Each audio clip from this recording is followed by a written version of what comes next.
Welcome to Wisdom Trek with Gramps. I am Guthrie Chamberlain, and we are on day 2730 of our trek. The purpose of Wisdom Trek is to create a legacy of wisdom, to seek out discernment and insights, and to boldly grow where few have chosen to grow before. The title of today's Wisdom Trek is The Wisdom to Number Our Days, a prayer for satisfaction and significance. Today, we reach the conclusion of the oldest psalm in the Psalter, Psalm 90, also known as the Timeless Prayer of Moses, covering its remaining verses 10 through 17 in the New Living Translation. In our last conversation, we explored the sobering first half of this psalm.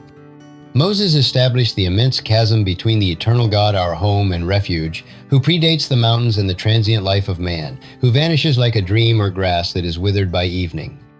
We acknowledge that our fleeting years are often spent under the cloud of God's righteous anger against sin, as He sets our secret sins in the light of His presence. Psalm 90, verse 8. Now, Moses moves from somber theological reflection to a fervent, practical prayer. Recognizing the brevity and the sorrow of a life lived under divine displeasure, he prays for wisdom, mercy, and ultimate significance. This concluding segment is the mature response to our mortality. Since our days are numbered, how can we ensure they are counted for something eternal?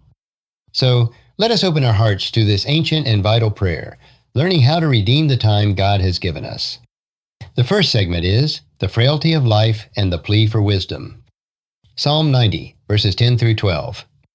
70 years are given to us. Some even live to 80. But even the best years are filled with pain and trouble. Soon they disappear, and we fly away.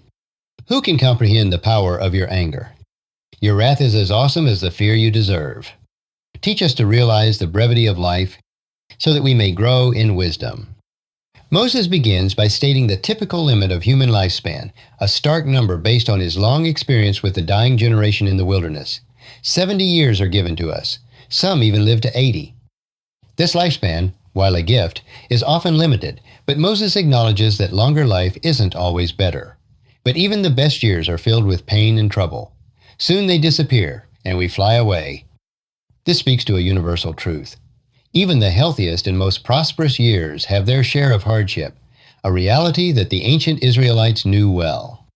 The years soon disappear, and we fly away, a poetic image emphasizing the suddenness and finality of death, like a bird taking flight. This brevity is the backdrop for the rest of the prayer.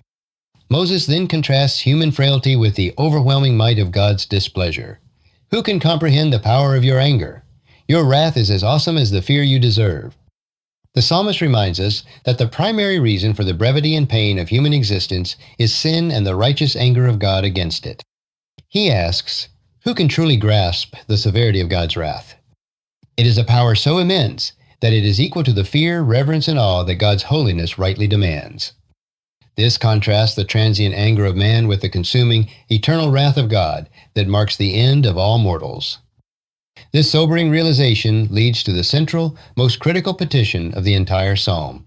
Teach us to realize the brevity of life so that we may grow in wisdom. This is a powerful prayer for wisdom. Hokmah. Moses asked God to teach us to realize, literally, number our days, to truly internalize and count the few days we have left, rather than live in denial of our mortality. The goal is not morbid despair, but spiritual maturity, so that we may grow in wisdom.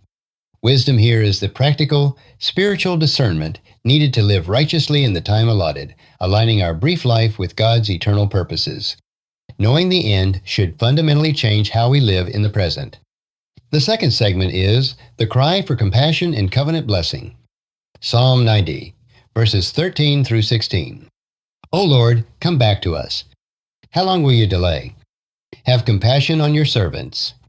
Satisfy us in the morning with your unfailing love, so we may sing for joy and be glad all day long. Give us as much joy as you gave us grief. Give us many years of happiness instead of the years of distress. Let us, your servants, see your glorious deeds.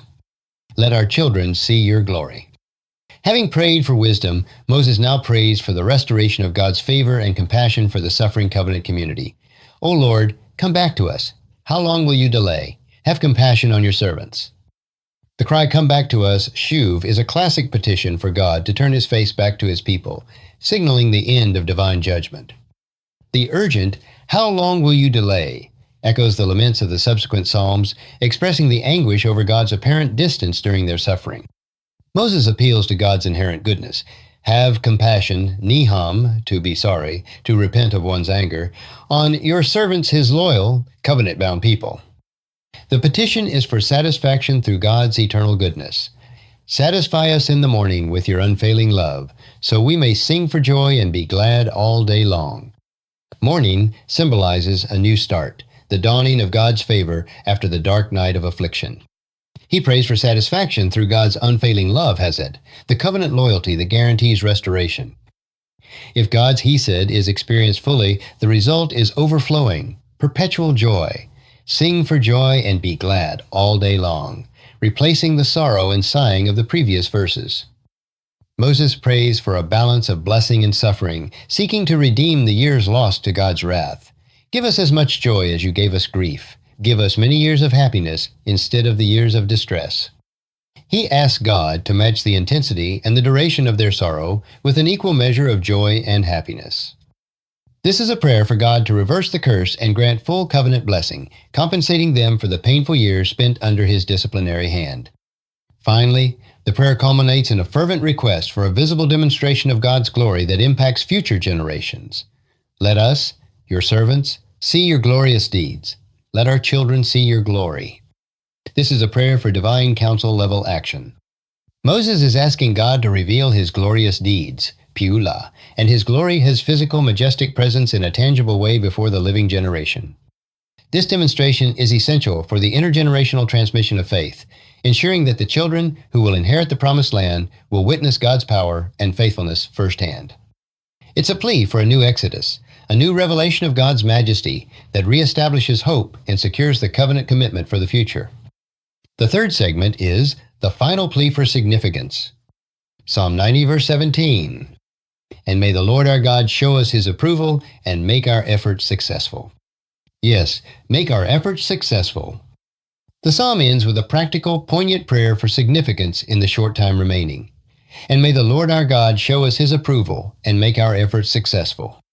Show us his approval, noam, means to show favor, grace, or pleasantness. Moses is praying that their brief lives, their daily labor, and their endeavors will not be futile like the sighing years of the dying generation, but will be marked by God's favor. The ultimate blessing is the desire for God to make our efforts successful, kun, to establish, prepare, or make firm. He asks God to establish their work, to give their short lifespan enduring significance by blessing the efforts of their hands. The final, emphatic repetition, "Yes, make our efforts successful," underscores the deep, final longing that their hard work and their legacy will not vanish into the dust. Psalm 90, verses 10 through 17, moves from the grim reality of mortality to a fervent prayer for wisdom, compassion, and eternal significance. It teaches us that true wisdom lies in acknowledging our brevity and praying for God's favor to give our fleeting efforts enduring value. If you found this podcast insightful, please subscribe and leave us a review. Then encourage your friends and family to join us and come along tomorrow for another day of Wisdom Trek, creating a legacy. Thank you so much for allowing me to be your guide, mentor, and, most importantly, I am your friend as I serve you through this Wisdom Trek podcast and journal. As we take this trek of life together, let us always live abundantly, love unconditionally, listen intentionally, learn continuously, lend to others generously, lead with integrity, leave a living legacy each day.